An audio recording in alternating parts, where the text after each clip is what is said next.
First ride on the 2021 KTM 500 EXCF. I'm pretty stoked about the differences that I've already noticed coming off of my Beta 390 with the 2018.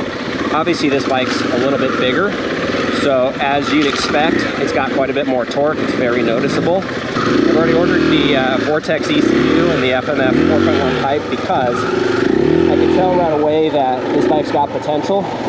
But with the factory setup, it's more tuned for street, obviously, and with the emissions requirements and such. And it feels like the potential is not quite unlocked. Part of that is that the power band is slightly different than what I'm used to on the Beta. And part of that is I still have the gear too tall, but I definitely think the pipe's going to make a huge difference. The brakes feel about like they did on the Beta, no real surprises there. But the suspension's quite a bit different. I actually really like it. So this has the PDS suspension, so there's no linkage in there, which is really nice because you get additional clearance when you're rock crawling. You don't have to drag the linkage over stuff, so I really like that aspect of it. Without losing control or feel from the ground, you definitely get more absorption, if that makes sense. So it feels plusher, and I think that's going to be really nice for the lower speed technical stuff that we spend most of our time doing. I've already jumped off a couple of 2-3 foot risers, and this just really drops in so nicely. No bounce back or spring to it, it just absorbs the hit really plush. I think that's going to be really nice. I haven't had any issues with the additional height of the bike in terms of balance. I think the center of gravity is in a really nice spot on this bike, so balance is really good. I had the Recluse Core manual on the Beta, and I went with even their most aggressive springs, but because they have the 12-plate system, the Recluse Core clutches, you get a lighter lever pull than stock, and so the factory lever pull on the clutch here on the KTM is noticeably stiffer, which is higher down my hand. I haven't had any issues with this. I've been slipping it, getting the power up, going up some of the hill climbs out here, and I really can't complain about the way the clutch performs, just that the lever pulls a little bit tiring compared to the Recluse I have in the Beta. The controls and the setup on this KTM are much nicer than what I had on the Beta. It's got a rocker kill switch, so you can leave it in a kill position, which is really nice. It's easier to kill, which seems like a little thing, but you know, when you're on the side of a hill struggling to reach for the key, gas is dripping out all over, all that kind of stuff, having this really easily accessible kind of permanent kill switch is really nice. It also seems to start easier than the Beta. I'm not sure what contributes to that. I have a lithium battery in the Beta, but this one definitely cranks up faster. So I've spent time on an XR and obviously on my Beta, and throttle response on this bike is really nice, even without the pipe. I definitely feel like it's super responsive, especially if you get up off the bottom end. The one sort of downside, and I think this is where the Vortex ECU and the pipe are going to fix things quite a bit, is I've noticed this bike's really, really super easy to flame out. I've done it a ton of times out here. Some of it will just be, you know, getting used to the clutch point and so on.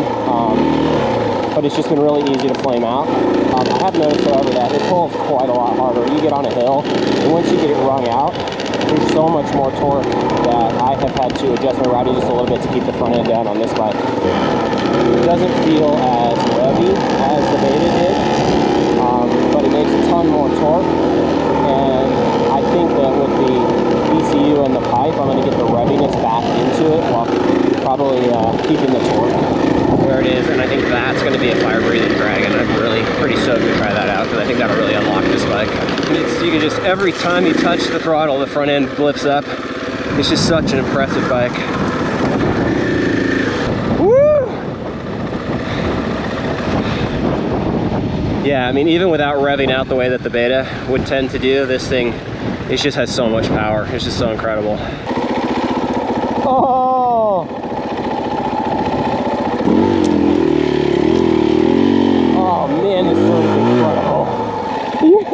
It's like magic. Oh, the front end just lifts.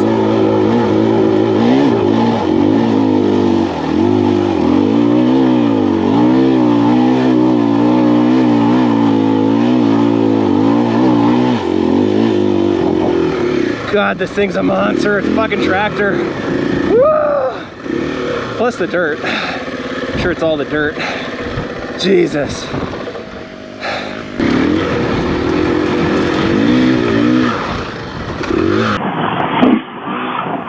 Oh, jeez. I didn't land any too much on this hill.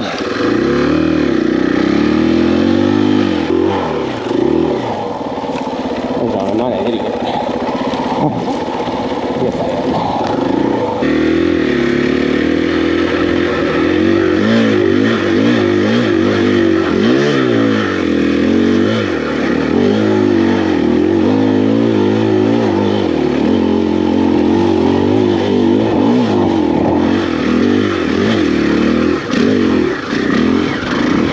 Perfect.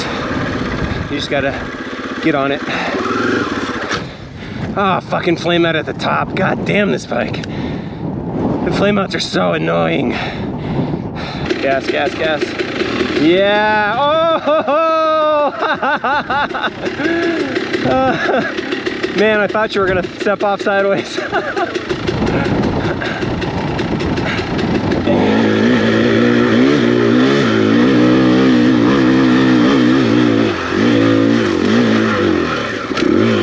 Fucking beautiful.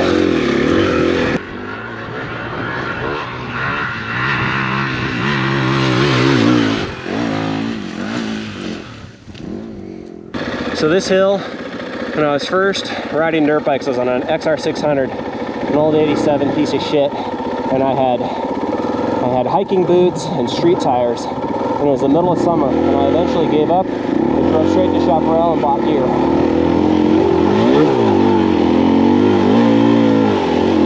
Oh, that front end looks so good.